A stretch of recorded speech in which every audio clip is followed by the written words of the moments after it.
Imagina só, o maior porta-voz da OTAN dos últimos 10 anos, o homem que segurou essa aliança na mão por uma década, senta numa entrevista ao vivo na Fox News e é obrigado a admitir, de cabeça baixa, que os europeus estão se reunindo sem os Estados Unidos para decidir o que fazer no Estreito de Hormuz. Você leu certo. A OTAN, essa aliança militar que foi criada em 1949, justamente para proteger a Europa com o guarda-chuva americano, agora está tendo reuniões de emergência sem convidar Washington para a mesa. E o presidente Donald Trump, do outro lado do Atlântico, olha para a câmera e diz com todas as letras: não tivemos ajuda nenhuma, zero, da OTAN. Se você acha que isso é só mais uma briguinha diplomática que vai passar, presta atenção no que eu vou contar nos próximos minutos, porque o que está acontecendo nos bastidores pode ser o princípio do fim de uma ordem mundial que durou quase 80 anos. E o Brasil vai sentir isso no bolso, na geopolítica e até na forma como a gente se relaciona com as grandes potências daqui para frente. Eu sou Marcelo Rocha e hoje vamos destrinchar com calma uma entrevista que passou meio despercebida no noticiário, mas que, para quem entende um pouco de geopolítica, acendeu um alerta vermelho. A entrevista foi do programa do Brian, na Fox News, com Jens Stoltenberg, que hoje é ministro das Finanças da Noruega, mas que durante 10 anos, de 2014 até 2024, foi o secretário-geral da OTAN. Ou seja, não estamos falando de qualquer analista de poltrona. Estamos falando do cara que conhece cada parafuso dessa aliança militar, que negociou com Obama, com Trump no primeiro mandato, com Biden, com Putin antes da guerra da Ucrânia. É um dos homens mais bem informados do planeta sobre o funcionamento interno da OTAN. E ele foi chamado para responder uma pergunta incômoda. Por que os europeus não ajudaram os Estados Unidos na operação militar contra o Irã? E por que agora estão se reunindo sem os americanos para discutir o que fazer no Estreito de Hormuz? O contexto é o seguinte, e eu preciso que você segure essa informação na cabeça porque ela é central. Os Estados Unidos, sob a liderança de Trump, executaram uma operação militar chamada Epic Fury, que envolveu ataques contra alvos iranianos, provavelmente ligados ao programa nuclear de Teherã. Essa operação foi feita de forma basicamente unilateral. A maioria dos aliados da OTAN autorizou o uso de bases aéreas, espaço aéreo e infraestrutura logística, mas alguns países, como Espanha, França e Itália, criaram dificuldades ou simplesmente se recusaram a colaborar. A Espanha, por exemplo, não liberou nem mesmo o espaço aéreo. Isso é algo inédito dentro de uma aliança militar que sempre se vendeu como monolítica. Trump, que já era crítico da OTAN desde o primeiro mandato, foi para a frente das câmeras e disse a frase que vai ecoar por muito tempo. Não tivemos ajuda nenhuma. A OTAN não esteve lá por nós. E o que o apresentador Brian coloca na entrevista é ainda mais grave. Os europeus estão fazendo planos considerando a possibilidade dos Estados Unidos saírem da aliança. Repita isso em voz alta para entender o tamanho do que está sendo dito.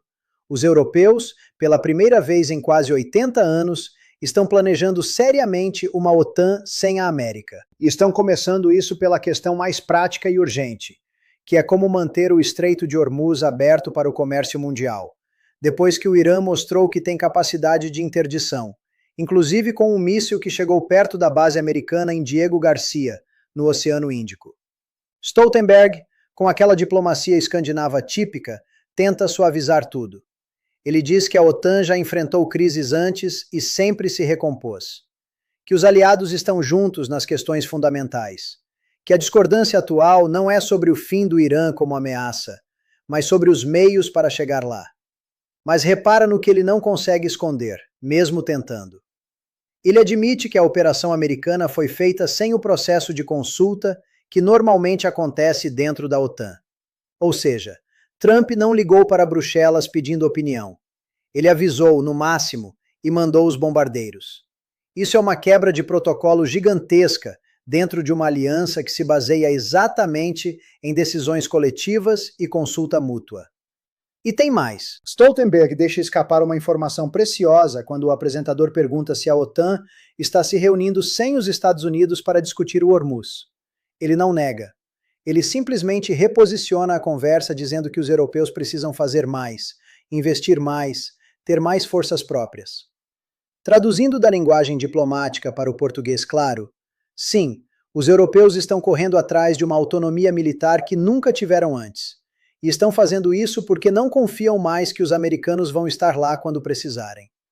A mensagem subliminar de Stoltenberg, que é um cara inteligente e sabe exatamente o que está dizendo, é que a Europa percebeu que precisa de um plano B. Agora, por que isso está acontecendo? Vamos fazer algumas hipóteses, porque análise política séria não é só descrever os fatos, é tentar entender as motivações profundas por trás deles. A primeira hipótese, a mais óbvia, é que Trump está levando a sério a promessa de campanha de reequilibrar a OTAN. Ele sempre disse que os europeus se aproveitavam do guarda-chuva militar americano sem pagar a conta. Que os Estados Unidos gastavam quase 4% do PIB em defesa, enquanto a maioria dos europeus ficava abaixo dos 2% prometidos. Trump agora está usando o episódio do Irã como uma espécie de prova de conceito. Olha só, eu fui lá sozinho, resolvi o problema, e vocês ficaram no banco de reservas. Ou seja, está criando uma narrativa onde os europeus aparecem como parasitas e os americanos como os verdadeiros defensores do Ocidente. A segunda hipótese é que existe uma crise real de confiança mútua que vai muito além do Trump como personagem. Os europeus olham para o comportamento americano dos últimos anos e percebem um padrão preocupante. Os Estados Unidos saem do acordo nuclear com o Irã em 2018, entram de novo com Biden, agora saem outra vez e ainda atacam militarmente. Os americanos apoiam a Ucrânia sob Biden, ameaçam cortar ajuda sob Trump. Esse vai e volta deixa os europeus numa situação insustentável, porque eles não conseguem mais planejar sua segurança de longo prazo contando com Washington. Imagina você tentar construir uma casa onde a fundação muda de forma a cada 4 anos. Em algum momento você decide cavar sua própria fundação. A terceira hipótese, e essa é mais sutil, é que existe uma reconfiguração silenciosa da ordem mundial em curso, e a OTAN é uma das primeiras grandes instituições a sentir os tremores. Nós estamos saindo de um mundo unipolar, onde os Estados Unidos davam as cartas sozinhos, e entrando num mundo multipolar, onde China, Rússia, Índia, União Europeia e até potências regionais como o Brasil começam a ter peso próprio. Nesse novo mundo, as velhas estruturas da Guerra Fria não fazem mais tanto sentido. A OTAN foi criada para conter a União Soviética. Quando a União Soviética caiu, a aliança passou 30 anos procurando uma razão de existir. E agora, com a ascensão da China e a fragmentação do Ocidente, ela está numa crise de identidade profunda. E tem ainda uma quarta hipótese, que é talvez a mais inquietante de todas. Os europeus podem estar começando a calcular que, em caso de conflito maior, os Estados Unidos de Trump podem não vir. Pensa no absurdo geopolítico que é isso. Durante décadas, o artigo 5 do Tratado da OTAN, que determina que um ataque contra um membro é um ataque contra todos, foi a pedra fundamental da segurança europeia. Agora imagina se os alemães, os franceses, os poloneses começam a duvidar que o artigo 5 vai ser honrado. O que eles fazem? Correm para fechar acordos bilaterais entre si, aumentam gastos militares nacionais, desenvolvem armas nucleares próprias e começam a tratar os americanos menos como aliados e mais como parceiros comerciais circunstanciais. É exatamente isso que a gente está começando a ver acontecer. Agora vamos para o que realmente importa para quem está assistindo do Brasil.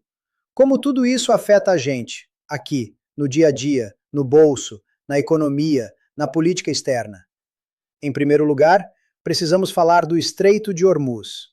Essa passagem estreita entre o Irã e Omã é por onde passa cerca de 20 a 30% de todo o petróleo comercializado no mundo. Se o estreito fecha, ou se fica sob ameaça constante de fechamento, o preço do barril dispara globalmente. E quando o barril dispara, a gasolina no Brasil sobe, o diesel sobe, o frete sobe, e daí a alimentação sobe, porque no nosso país quase tudo anda em caminhão. Ou seja, uma briga lá no Golfo Pérsico bate direto no feijão com arroz do brasileiro. Em segundo lugar, essa crise na OTAN cria uma janela de oportunidade diplomática para o Brasil que a gente não pode ignorar. Se o mundo está se tornando multipolar, países como o Brasil, a Índia, a África do Sul ganham espaço de manobra. O governo Lula já tem apostado nessa carta dos BRICS, da aproximação com a China, da busca por autonomia em relação aos Estados Unidos. Esse realinhamento global tende a validar essa estratégia. Mas cuidado, porque é uma faca de dois gumes. Num mundo sem hegemon claro, os conflitos regionais se multiplicam, a previsibilidade diminui, e países médios como o Brasil podem acabar sendo pressionados por todos os lados a escolher lados. Em terceiro lugar, tem a questão do agronegócio. O Irã é um comprador importante de produtos brasileiros, principalmente carne, soja, milho. Se a tensão no Oriente Médio escala e vira um conflito mais amplo, nossas exportações para aquela região podem ser afetadas. Ao mesmo tempo, se os preços das commodities sobem por causa da instabilidade, o agronegócio brasileiro pode ter um ganho de curto prazo. É aquela situação clássica, onde alguém ganha e alguém perde. E no Brasil, a classe média urbana tende a perder porque consome mais produtos finais caros, enquanto o setor exportador comemora.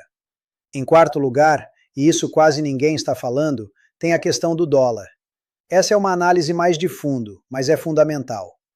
Quando a liderança americana no mundo é contestada, a posição do dólar como moeda de reserva global também fica abalada.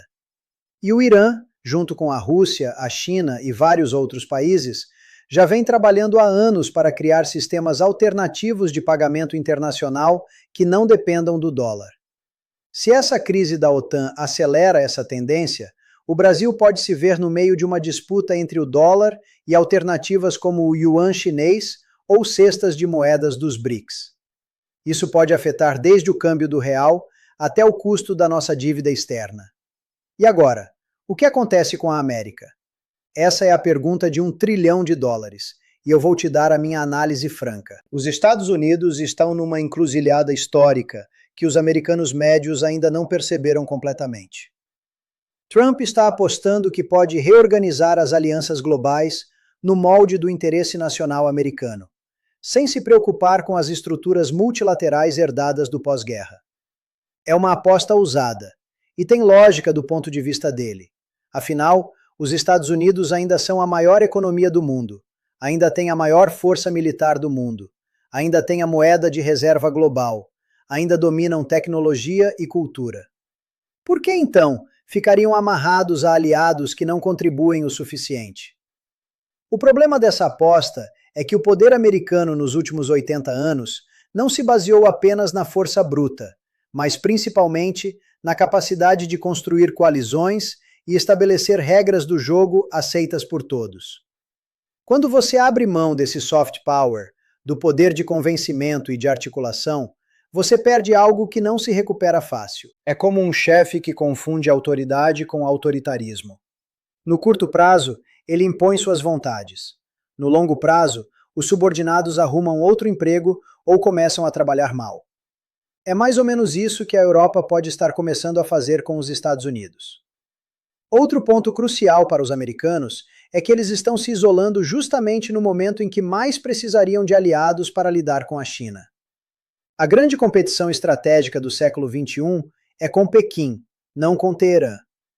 A China tem uma economia do tamanho da americana, uma população 4 vezes maior, domina cadeias produtivas estratégicas como terras raras e semicondutores, e está construindo uma rede global de influência com o programa Nova Rota da Seda. Para enfrentar esse adversário, os Estados Unidos precisariam de uma Europa forte, unida e ao seu lado. Ao invés disso, estão empurrando os europeus para uma posição de ambiguidade, onde eles começam a flertar com Pequim nas questões comerciais, por exemplo, como já acontece com a Alemanha e com a Hungria. Existe uma tese, que eu pessoalmente acho convincente, de que o sistema internacional está passando por um momento comparável ao que aconteceu no começo do século XX, quando as velhas potências imperiais entraram em conflito e o mundo acabou sendo reorganizado na marra. A gente pode estar vivendo o equivalente ao período entre 1905 e 1914, quando todo mundo sabia que algo grande estava chegando, mas ninguém conseguia prever exatamente o que, nem parar o movimento. A Primeira Guerra Mundial estourou não porque alguém quisesse, mas porque um sistema de alianças rígidas se tornou disfuncional num mundo que tinha mudado sob os pés. A OTAN pode ser o equivalente da Tríplice Aliança hoje. Uma estrutura criada para um mundo que não existe mais, tentando se adaptar a realidades que fogem do seu controle. Stoltenberg, na entrevista, tenta vender a ideia de que é tudo uma questão de reajuste interno, de negociação de gastos, de pequenas crises passageiras. Mas um observador mais atento vê que existe algo estrutural acontecendo. Existe uma fratura real, e as fraturas estruturais não se resolvem com reuniões de cúpula ou comunicados conjuntos. Mais um ponto importante. Repara como Stoltenberg, quando pressionado pelo apresentador sobre o que a Europa está fazendo contra o Irã, só consegue responder com sanções e pressão diplomática. O apresentador, com razão, aponta que essas sanções existem há décadas e nunca impediram o Irã de financiar o Hamas, o Hezbollah, os Houthis no Iêmen, ou de avançar no programa nuclear.